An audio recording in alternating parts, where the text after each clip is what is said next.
ராஜேஷ் அவர் இன்னொன்னும் சொல்லியிருக்காரு, தமிழ்நாட்டில் குடியரசுத் தலைவர் ஆட்சியை கொண்டு வர திட்டம் போட்டனர் அப்படின்னு சொல்றாரு.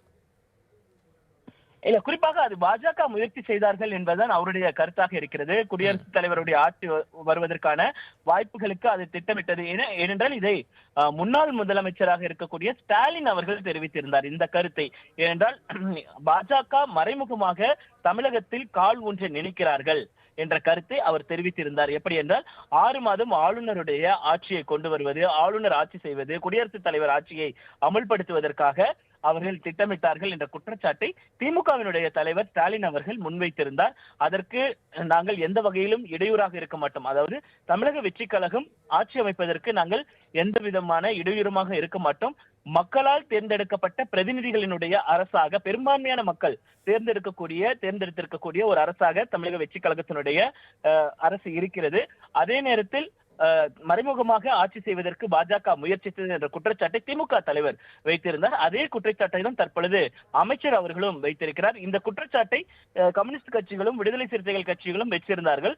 கம்யூனிஸ்ட் கட்சிகளை பொறுத்த வரைக்குமே அவர்கள் கூறும் பொழுது கூட ஜனநாயக முறைப்படி ஒரு 108 இடங்களை வென்றிருக்கிறார்கள், அதிக பெரும்பான்மையான மக்கள் அவர்களுக்கு வாக்களித்து இருக்கிறார்கள் என்பதால் அந்த ஆட்சி அமைய வேண்டும் என்பதற்காக நாங்கள் எங்களுடைய ஆதரவை கொடுக்கிறோம் என்று அவர்கள் தெரிவித்திருந்த கருத்து மிக முக்கியமான கருத்து. ஒட்டுமொத்தத்தில் கம்யூனிஸ்ட் கட்சிகள், காங்கிரஸ் கட்சி, அதே போல திமுக போன்றவர்கள் எல்லாம் தெரிவித்திருந்த கருத்தை தான் தற்பொழுது ஆதவ் அர்ஜுனாவும் அவர்களும் குறிப்பிட்டிருக்கிறார். அதே நேரத்தில் CV சண்முகம் தலைமையிலான எம்எல்ஏக்களுக்கு அமைச்சரவையில் இடம் கொடுக்கப்படும் அப்படின்னு சொல்லி செய்தியாளர்கள் கேட்குறாங்க. அதுக்கு அவர் என்ன சொல்றாரு அப்படின்னா, அதிமுக கட்சியில் இருக்கக்கூடிய அந்த உட்கட்சி விவகாரம் குறித்து பேசிட்டு அதிமுக கட்சி காப்பாற்றப்பட வேண்டும் அப்படின்னு சொன்னதோடு இல்லாமல் அதிமுகவோட தோழமையோட தான் இருப்போம் அப்படின்னு சொல்றது மூலமா அதை எப்படி எடுத்துக்கலாம், அமைச்சரவையில் இடம் பெறுவாங்க அப்படின்ற மாதிரி எடுத்துக்கலாமா, எப்படி புரிஞ்சுக்கிறது அவர் சொல்றது? இல்ல, தற்போது வரைக்கும் அதிமுக என்பது யாரிடம் இருக்கிறது என்ற மிகப்பெரிய ஒரு கேள்வி இருக்கிறது. பொதுக்குழுவை கூட்ட வேண்டும், செயற்குழுவை கூட்ட வேண்டும் என்று 2 தரப்பினருமே முடிவு செய்திருக்கக்கூடிய சூழ்நிலையில் CV சண்முகம் அவர்கள் தலைமையில் இயங்கக்கூடிய அந்த அணியினர் பொதுக்குழுவை கூட்ட வேண்டும், விவாதிக்க வேண்டும் என்று தொடர்ச்சியாக கோரிக்கை விடுத்திருக்கிறார்கள். ஆனால் தற்போது அவர்கள் அமைச்சரவையில் இடம்பெறுவார்களா என்பது $1,000,000 கொஸ்டினாக இருக்கிறது. ஏனென்றால் அவர்கள் அமைச்சரவையில் இடம்பெற்றால் எங்களுடைய ஆதரவை நாங்கள் திரும்ப பெறுவது குறித்து பரிசீலிப்போம் என்று கம்யூனிஸ்ட் கட்சியும் சொல்லியிருக்கிறார்கள், விடுதலை சிறுத்தைகள் கட்சியும் சொல்லியிருக்கிறார்கள்.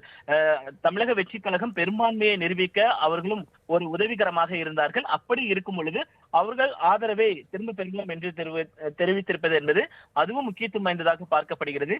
அதே நேரத்தில் தமிழக வெற்றி கழகத்தில் இருக்கக்கூடிய நிர்வாகிகள் ஒரு சிலரிடம் பேசும் பொழுது கூட எப்போது வேண்டுமானாலும் இவர்கள் தங்களுடைய ஆதரவை திரும்ப பெறக்கூடும், அதற்காக நாம் இவர்களை நம்பி இருக்கக்கூடிய ஒரு சூழல் என்பது இருக்கக்கூடாது. அதனால் அதிமுகவினுடைய அந்த தோழமை மனப்பான்மையோடு பயணிக்க வேண்டிய தேவை என்பது தங்களுக்கு இருப்பதாக அவர்கள் தெரிவிக்கிறார்கள். அந்த வகையில் பார்க்கும் பொழுது அமைச்சரவையில் இடம்பெறுவார்களா என்பது நாம் பொறுத்திருந்து பார்க்க வேண்டிய ஒரு தேவை என்பது இருக்கிறது. அதே நேரத்தில் உள்ளாட்சி தேர்தல், அடுத்து வரக்கூடிய நாடாளுமன்ற தேர்தல்கள் எல்லாம் இவர்கள் கூட்டணி அமைத்து போட்டியிடுவதற்கான அந்த வாய்ப்புகள் அதிகம் இருப்பதாக பார்க்கப்படுகிறது.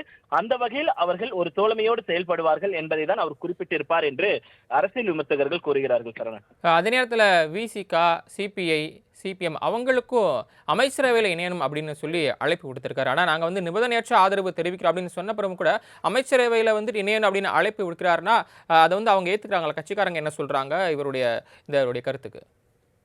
இல்ல, பொதுவாகவே இந்த அமைச்சரவையில் இடம்பெறுவது குறித்து கம்யூனிஸ்ட் கட்சிகளை பொறுத்த வரைக்கும் எங்களுக்கு அதில் உடன்பாடு இல்லை என்று அவர்கள் திட்டவட்டமாக மறுத்து விட்டார்கள். நாங்கள் வெளியிலிருந்து ஆதரவு தருவோமே தவிர்த்து அமைச்சரவையில் இடம்பெறக்கூடிய எண்ணம் எங்களுக்கு இல்லை என்பதை அவர்கள் திட்டவட்டமாக கூறியிருக்கக்கூடிய சூழலில் அவர்களுக்கு அந்த மாதிரியான வாய்ப்பு இருப்பதாக தெரியவில்லை. அதே நேரத்தில் விடுதலை சிறுத்தைகளில் ஒரு பகுதியினர், குறிப்பாக வன்னியரசு போன்றவர்களும் நாங்கள் துணை முதலமைச்சர் பதவியை கேட்டோம், திருமாவளவன் அவர்களுக்கு துணை முதலமைச்சர் பதவியை கேட்டோம், ஆனால் திருமாவளவன் தான் அது வேண்டாம் என்று மறுத்துவிட்டார் என்று அவர் தெரிவித்திருந்தார். ஒருவேளை விடுதலை சிறுத்தைகளுக்கு அந்த எண்ணம் இருக்கிறது என்றால் வன்னியரசு உள்ளிட்டவர்கள் எல்லாம் அவர்கள் தொடர்ச்சியான செய்தியாளர் சந்திப்பாக இருக்கட்டும், அவர்களுடைய ராஜேஷ், நீங்க தொடர்ந்து இணைப்பிலே இருங்க.